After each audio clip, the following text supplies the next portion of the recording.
ധ്യാനപീഠചിന്തകൾ.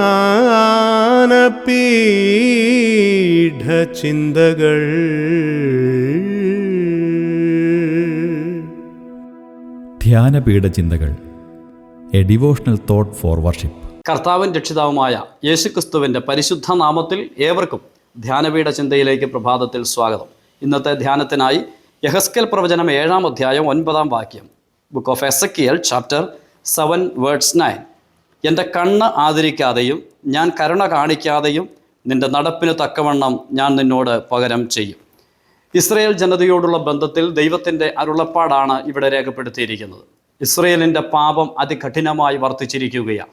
അവർ വിഗ്രഹങ്ങളെ ആരാധിക്കുന്നതിലും ദൈവത്തിന് വിരോധമായി പ്രവർത്തിക്കുന്നതിലും ഏറ്റവും മുന്നിട്ട് നിൽക്കുന്ന ഒരു സമയത്തെയാണ് ഈ 7-ാം അധ്യായത്തിൽ നമുക്ക് കാണുവാൻ കഴിയുന്നത്. അപ്പോൾ ദൈവം അരുളപ്പാട് നൽകുകയാണ്.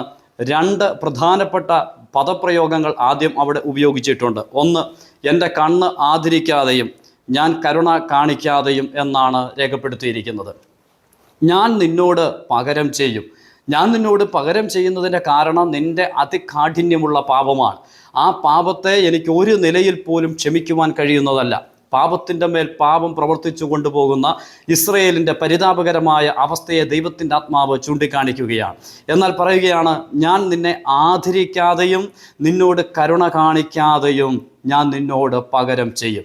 പ്രിയപ്പെട്ടവരെ, ഇത് ഇസ്രയേലിനോടുള്ള ബന്ധത്തിൽ ദൈവം അരുളി ചെയ്യുമ്പോൾ ഞാൻ ഇന്ന് പ്രഭാതത്തിൽ നമ്മുടെ ജീവിതവുമായിട്ട് ആ ഭാഗത്തെ ഒന്ന് ചേർത്ത് വയ്ക്കുവാൻ ആഗ്രഹിക്കുകയാണ്. ഇസ്രയേലിൻ്റെ പാപം അതികഠിനമായിരുന്നു. ആ കാഠിന്യമുള്ള പാപത്തിനാണ് ദൈവത്തിൻ്റെ വാക്ക് ദൈവം അവിടെ അരുളി ചെയ്തിരിക്കുന്നത്. എന്നാൽ നോക്കിക്കേ, നമ്മുടെ പാപവും അതികഠിനമായിരുന്നു. നാം ദൈവസന്നിധിയിൽ നിന്നും വിദൂരതയിൽ ജീവിച്ചു വരുമായിരുന്നു. എന്നാൽ വാസ്തവത്തിൽ നാം അങ്ങനെ ജീവിക്കുമ്പോൾ ഇവിടെ എന്താ സംഭവിച്ചിരിക്കുന്നത്? നമ്മോട് പകരം ചെയ്താൽ നിത്യനരകത്തിൽ നാം പോകേണ്ടിയവരാണ്. നാം നിത്യനരകത്തിൽ പോകേണ്ടിയവരാണ് എന്നുള്ളത് നമ്മുടെ പാപത്തിൻ്റെ ശിക്ഷ നിമിത്തമാണെങ്കിൽ, മുകളിൽ പറഞ്ഞ 2 കാര്യങ്ങൾ സ്വർഗത്തിലെ ദൈവം എപ്രകാരമാണ് ചെയ്തതെന്ന് നാം ഒന്ന് നോക്കിക്കേ. അവിടെ നാം വായിച്ചത് ഇങ്ങനെയാണല്ലോ, എൻ്റെ കണ്ണ് ആദരിക്കാതെയും കരുണ കാണിക്കാതെയും എന്നാണ് പറഞ്ഞിരിക്കുന്നത്. ഇത് രണ്ടും വാസ്തവത്തിൽ നമ്മുടെ മേലല്ല നിറവേറ്റപ്പെട്ടത്. ദൈവം നമ്മെ ആദരിച്ചു. പാപം ചെയ്ത ദൂതന്മാരെ ആദരിച്ചിട്ടില്ല, പക്ഷെ ദൈവം നമ്മെ ആദരിച്ചു. അവിടുന്ന് നമ്മോട് കരുണ കാണിച്ചു. എന്നാൽ അവിടുന്ന് ഇത് രണ്ടും കാണിക്കാതിരുന്നത് എവിടെയാണെന്നറിയാമോ?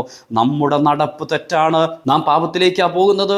നിത്യ നരകത്തിന് നാം വിധേയരാണ് എന്നുള്ളത് ദൈവത്തിന് അറിയാവുന്നത് കൊണ്ട് നമ്മെ ആ നരകത്തിലേക്ക് വിടാതിരിക്കുവാൻ സ്വർഗത്തിലെ ദൈവം തൻ്റെ പൊന്നോമനപുത്രൻ്റെ മേൽ നമ്മുടെ പാപത്തെ മുഴുവൻ ചുമത്തി കഴിഞ്ഞപ്പോൾ ആ ദൈവപുത്രനോട് ഈ 2 കാര്യങ്ങൾ സ്വർഗത്തിലെ ദൈവം കാണിച്ചില്ല.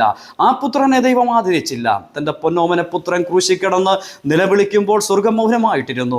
രണ്ടാമത് നാം വായിക്കുന്നത്, ഒരു കരുണയും തോന്നിയില്ല.